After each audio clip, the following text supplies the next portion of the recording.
And I want to ask you first off, the characters were all just so interesting to watch and your performances were awesome.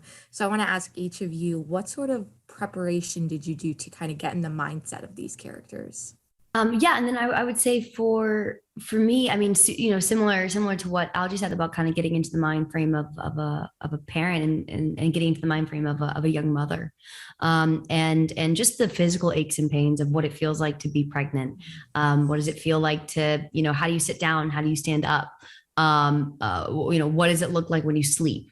All those different things were questions that I had that I asked a bunch of different people in my life that have children, and my mother, who's a nurse practitioner and had five of us. Mm. So I was like, what was it like? Birthing the baby, what does that sound like? What does that feel like? What is it closest to in terms of contractions? All those things were like anatomical questions that I really wanted to nail down. And then getting into the mindscape of the characters and the pressures that they're under. Now, I have to say, literally within the first 10, 15 minutes of the movie, you guys start and just don't stop with every bit of the action, the twist, everything. It's insane and it's so good. But what was it like for you guys reading the script and kind of seeing this full journey? What was your reaction? What were you most excited to kind of get to do with these characters? And what was that like? Yeah, I would say, likewise with all of that, and really trying to figure out.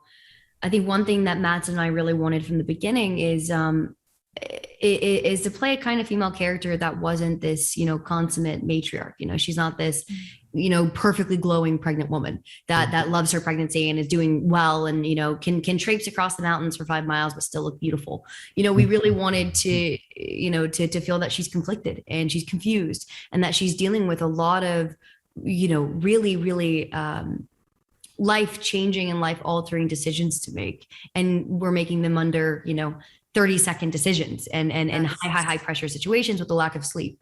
So, really trying to tap into those emotions and the multifaceted kind of relationship element. Well, huge congrats again. Thank you so much, Chloe, Algie, Raul. Congrats. Thank you. Thank you, And stay Sophia. safe. Have a great rest of your Thank day. you, Sophia. Likewise.